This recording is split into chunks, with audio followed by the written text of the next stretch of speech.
Alright, it's time for more from the mailbag. So let's get to it.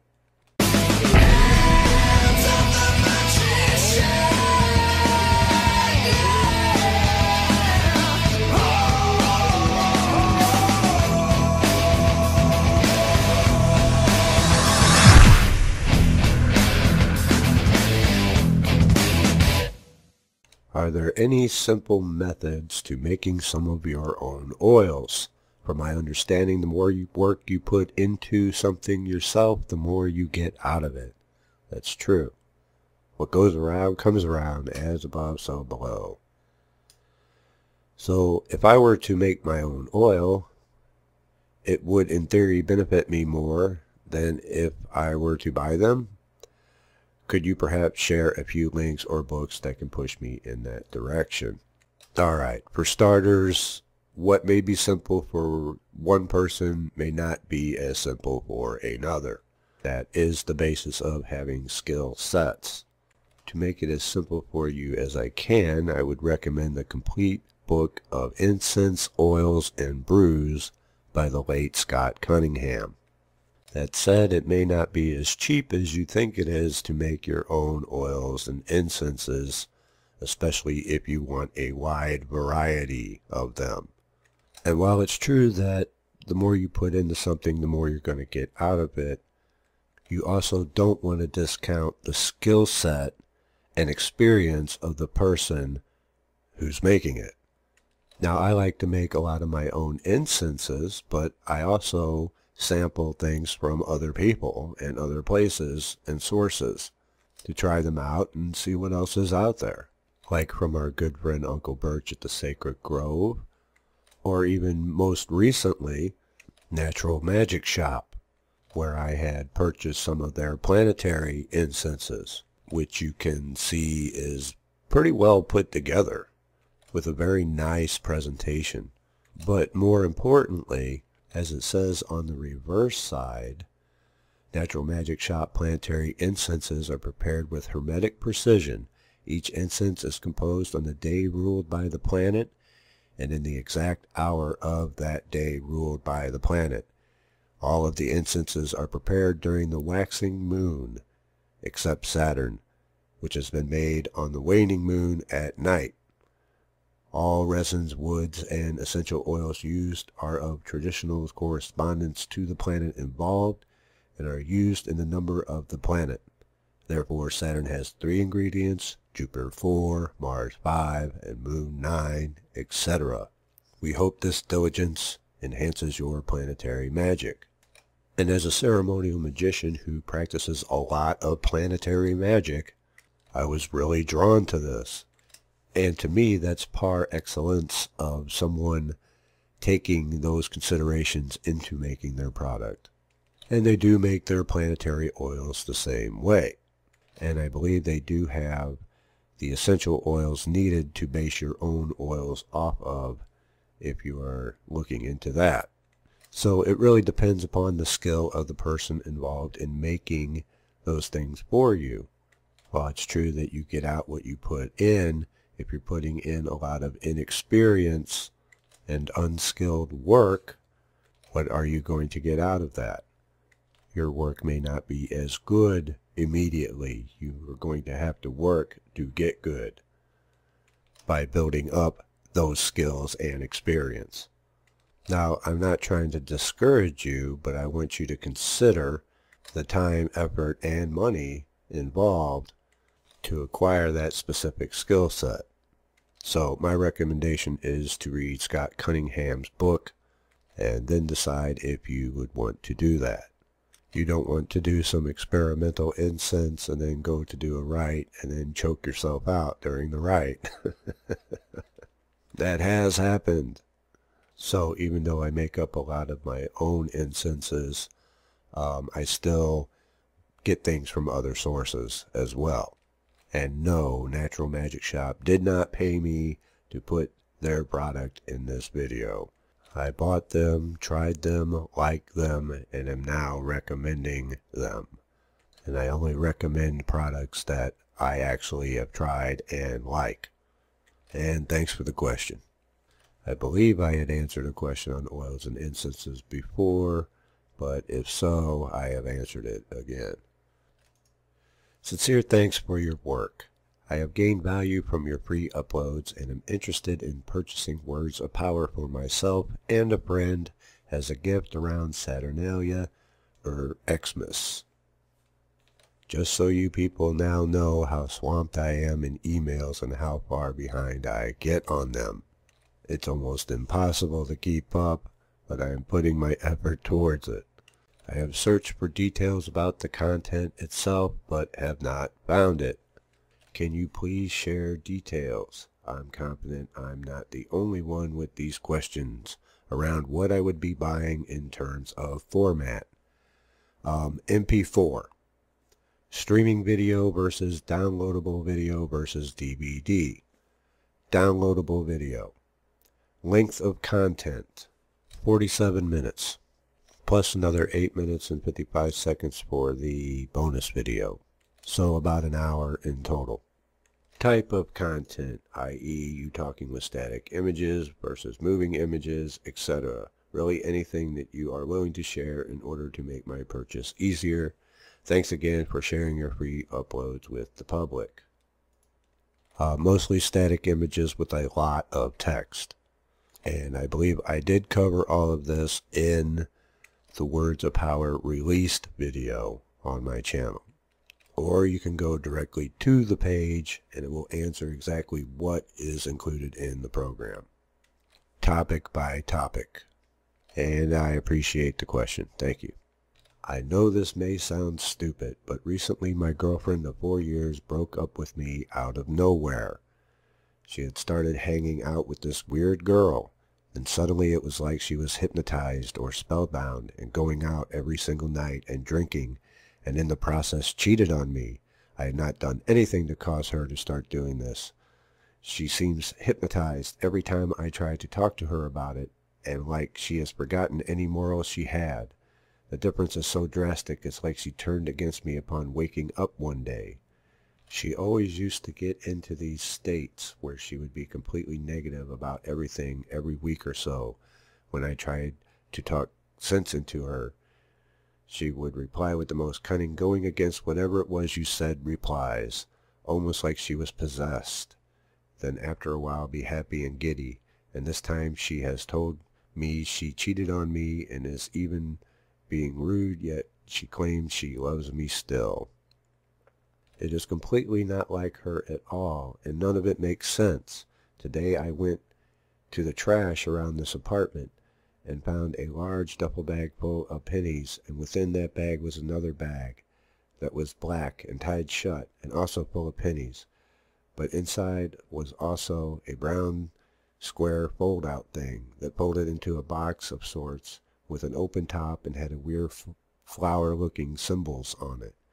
It was so strange. I carried the penny bag back to my house and decided it must be some form of hoodoo and possibly against me that is causing all of this. I am not just some overly superstitious person, and I have an ancestor that people throw pennies on his grave, so I know about this penny stuff.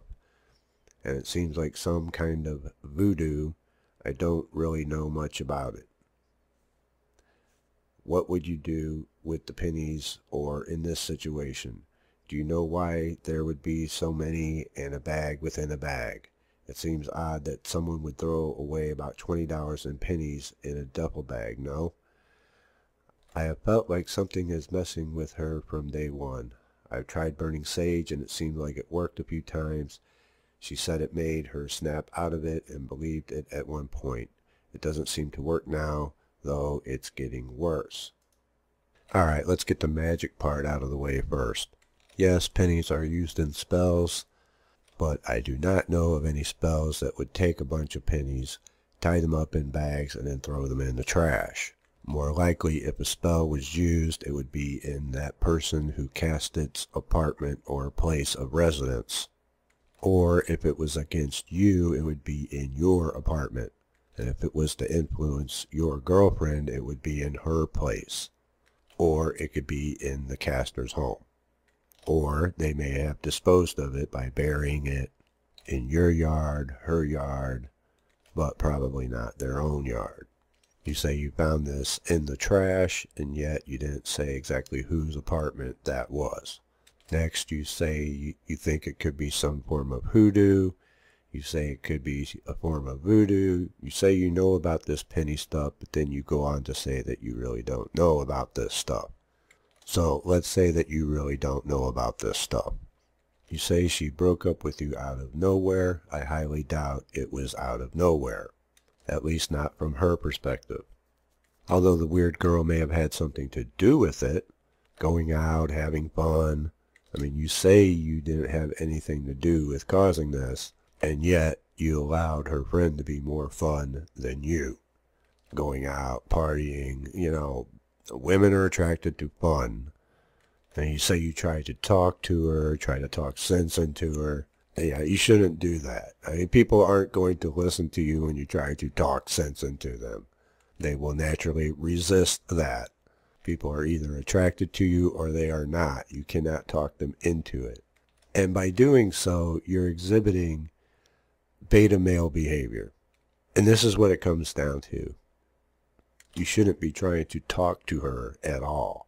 Not after cheating on you. I mean, if that's the boundary that you had set up and she crossed that line, you should have nothing to do with her. By going after her on that, then you are exhibiting beta male behavior. You are portraying scarcity. And this is a problem for most men. And this is why they wake up and they find that their girlfriends or their wives have cheated on them or are leaving them just out of the blue, never really realizing that it's through the beta male behaviors that they have exhibited that has pushed them away, that they're no longer attracted to that. And they'll try to get you to be that beta male provider, but once you do, then they're no longer attracted to you. You have to go alpha or you'll just keep experiencing this over and over. Yes, magic can do these things. They can influence people, but in your case, I highly doubt that that's what's happening here. And even if it were, what are you going to do about it to counter that if you do not have any experience with magic and the occult yourself? So my advice to keep this from ever happening to you again is to go alpha. You should go to RSD Tyler's page, subscribe, and watch every single video he has to change your mindset around. Look, I had a friend who I was the best man at his wedding, and years later, his wife left him, didn't want anything to do with him. He came to me for advice, and the advice I gave was very simple. If you want her back, do not chase her. But, of course, he didn't listen, and she left him. Because if you pursue somebody, if you chase somebody in that situation, they're going to run. However, if you run, there may be a decent chance that they will pursue you. And so the best thing to do in that situation is to not care, or at least act like you don't care, like it doesn't affect you. And not be willing to talk about it either, just like, cool, all right, see ya, bye. Then there's a chance that she may pursue you. If she doesn't, then at least you got out with your dignity. This is very tough for most men to do. But when you pursue them, you're coming from a place of scarcity, like, oh no, I absolutely need you. You've put them on a pedestal, which you should never have put them on to begin with. And you don't have to be snotty about the whole thing either. You can just be like, all right, fine, I'll just go do what I'm going to do then. Best of luck. It usually throws them for a loop. They don't know what to make of that, typically, because most people don't do that. Their ego is bruised, and they're in scarcity. So you, of all people, really need to watch RSD Tyler's videos, and he'll go through everything with you on that, and can help you far more than I can. Because once you start to become alpha, and exhibit those qualities of an alpha male, you will no longer have these problems. And your girlfriend may start kicking herself for ever letting you go. I understand that this may not be what you want to hear, but it's what you need to hear. You were hoping it had something to do with the strange bag of pennies that you found in the trash. And you want to pin it on something external, something other than yourself. And I get that, but at some time you're going to have to face the facts. Everyone's gone through something similar to this at some point. Take my advice, go subscribe to Tyler at RSD, and get your confidence back, and those qualities which attracted her to you in the first place. If you want to be good with women, you're going to have to learn the behaviors that attract women, and refrain from the behaviors which repel them. I thank you for the question, and I wish you the best of luck. Dear Frater Xavier, I've been subscribed to your channel for quite some time now, and besides a quick thank you note a while back, this is my second time contacting you. You mentioned you don't process requests for natal chart readings, and I completely understand that as they are very time-consuming. I'm contacting you to ask for your advice as to which type of magic or manifestations would be most successful, or if one should abstain from magic altogether during a Saturn square. Yeah, Saturn squares can be rough, but it's not a reason to prevent you from doing magic. Any type of magic will do. It just depends on what you're trying to accomplish. He then asked if I could look at his chart and give him some reading information, although he says he does understand that I don't have the time for it, which is the case. I simply don't have the time to do chart readings for people, especially not here in the mailbag, where if I did, everyone would be sending me their chart information wanting me to do a reading for them, which would put me even further behind. P.S. In 2015, I'd like to seek out investor money for a market strategy I've been running this year with very promising results. The strategy is mostly astro-based. I've been working on it since '07 and have implemented it partially while on a trading desk from '08 to '12. I would like to consult your expertise as to the timing and magic that would assist in the process. Investor money, Scorpio, and or your 8th house, which both have to do with other people's money. The big heavy hitter would be Jupiter, but Jupiter moves too slowly and won't be in Scorpio anytime soon. In fact, it's been retrograde for quite a while, but will begin going direct starting on the 8th of April. But Jupiter's out of the question, so Venus, Mercury, and the Moon. Any one of those planets can be used to assist you. The Moon will be coming up to Scorpio very shortly. Venus and Mercury are on the other side of the chart at the moment, but they move rapidly enough that they will get there eventually. You can also take advantage of any favorable aspects of those said planets to any planets that you may have in your 8th house or Scorpio, natally. As for the type of magic, any will do, but if you know in advance when you're going to do something and you plan it out and you have the timing down and it's important to you enough, I would go with the full rite, invoking or evoking spiritual assistance. A provocative question. I hope to learn something from you people and perhaps inspire Frater Xavier to make another excellent video. But first, some opinionated observations. I'm a very proficient hypnotist. I can confidently say that with only regression and parts therapy, 90% of people can be guided to personal change in a single session. And this type of hypnosis is easy to learn, no esoteric knowledge required. It is rooted in developmental psychology, what materially happened. I sense that implementing magic for personal change has a high incidence of failure, but I have seen other disciplines like remote viewing do poorly as well. Many hypnotists apply hypnosis to more esoteric studies like remote viewing and magic and do poorly. The same goes for NLP. I am a decent remote viewer. This discipline seems to do poorly at change work as well. I say this because I have heard several very talented, famous remote viewers express how much effort must go into personal change using their art. I have had extremely good results using their techniques for getting detailed information and enacting precise influence. But now I am beginning study into magic because one of these gurus slipped and admitted that if you want to influence a group of people, then use an entity. Well, that's not always the case. I've been able to remote influence people to great effect without the need to call on any entities. However, entities can help.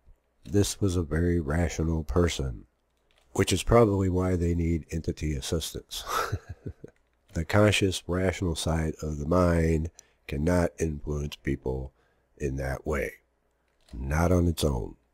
I'm learning to be less polarized on left brain thinking. Doing sigils and other techniques have helped since I have obtained some astounding results merely by following instructions and doing childish activities. Yeah, you'll get results doing sigil magic, candle magic, and these other really simplistic forms, just the basic forms of what is considered magic and the occult. And in the majority of my own personal circumstances, that's all I need. It's good to hear that you're getting some amazing results, although it's not unexpected from where I'm sitting. So here I am studying magic. Yes, when you start getting undeniable results and you realize that there is something to this, then yeah, it's very, very easy to get into magic. I did not get much out of words of power. I assume that this is because I am new, but my experience is that if one wants to influence chance on a complex level, then magical tools are best. Yeah, admittedly, words of power is a bit more complex. Not all of it, but some of it.